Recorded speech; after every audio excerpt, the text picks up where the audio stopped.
نماز کو اپنے وقت کے اندر ادا کرنا ضروری ہے۔ وقت گزار کر نماز پڑھو گے تو وہ نماز لپیٹ کر منہ پر مار دی جائے گی۔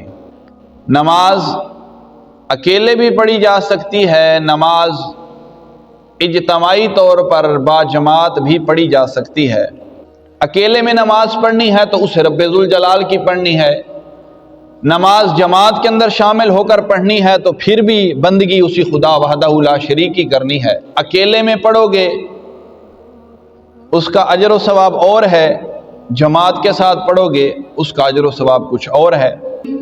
ذکر کا، ان الفاظ کا جو بلند کرنا ہے وہ کس وجہ سے ہے، اس کا وقوع کیوں ہو رہا ہے، اس کا مقصد کیا ہے؟ ایک ہے کہ انہیں کامیابی کی طرف بلایا جا رہا ہے، لیکن افسوس، صد افسوس کہ مسلمان نے ان الفاظ کو بھی رسمی طور پر سننا اور سن کر اسے ضائع کرنا اپنا معمول بنا لیا ہے۔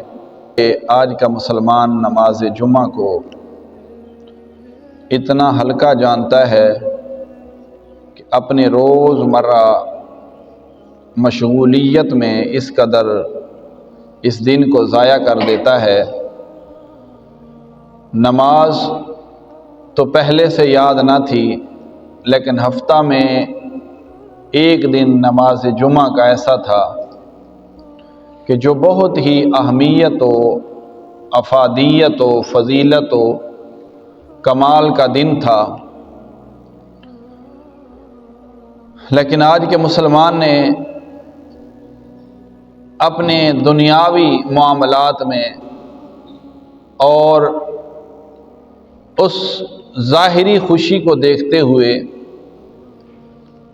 عارضی خوشی کو دیکھتے ہوئے اس نے اس دن کو خود بھی ضائع کیا اور کئی لوگوں کو اس ضائع کرنے کے اندر شامل کیا۔ سب سے پہلی بات جو آیت کریمہ میں نے آپ کے سامنے پڑھنے کا شرف حاصل کیا، مشہور و معروف آیت کریمہ، ان الصلاۃ کانت علی المؤمنین کتابا موقوتا، کہ بے شک جو نماز ہے اس کا وقت مقرر ہو چکا ہے، نماز کو اپنے وقت کے اندر ادا کرنا ضروری ہے، اس کو اپنے وقت کے اندر ہی ادا کرو۔ وقت گزار کر نماز پڑھو گے تو وہ نماز لپیٹ کر منہ پر مار دی جائے گی۔ جو نماز کا وقت ہے عین اسی وقت میں نماز کی پابندی کرو۔ پھر اس نماز کا ذکر کہ جس نماز کو پڑھنے کا حکم ملا ہے کہ تم نے نماز پڑھنی ہے، نماز اکیلے بھی پڑھی جا سکتی ہے، نماز اجتماعی طور پر باجماعت بھی پڑھی جا سکتی ہے۔ اب دونوں کا جو مرکز ہے، دونوں کا جو وجود ہے، دونوں کا جو وقوع ہے، وہ ہے رب ذوالجلال کے حکم و فرمان کو پورا کرنا۔ اکیلے میں نماز پڑھنی ہے تو اسے رب ذوالجلال کی پڑھنی ہے، نماز جماعت کے اندر شامل ہو کر پڑھنی ہے تو پھر بھی بندگی اسی خدا وحدہ لا شریک کی کرنی ہے۔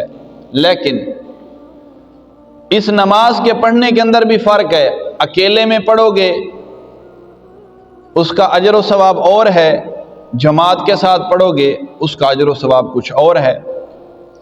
پڑھنی نماز ہے، اللہ کو یاد کرنا ہے، اللہ کو راضی کرنا ہے۔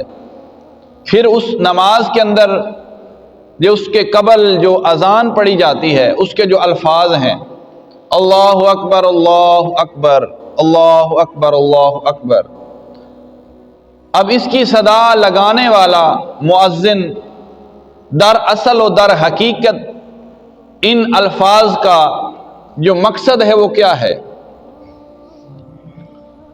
آج تو ہم نے سن لی ہے کہ اذان ہو رہی ہے، جی اللہ اکبر ہو گیا، اشہد ان لا الہ الا اللہ بھی ہو گیا، اشہد ان محمد رسول اللہ بھی ہو گیا، حی علی الصلاۃ ہو گیا، حی علی الفلاح ہو گیا، دو مرتبہ، پھر اللہ اکبر۔ تو اس ذکر کا، ان الفاظ کا جو بلند کرنا ہے وہ کس وجہ سے ہے، اس کا وقوع کیوں ہو رہا ہے، اس کا مقصد کیا ہے؟ ہم نے کبھی غور نہیں کیا۔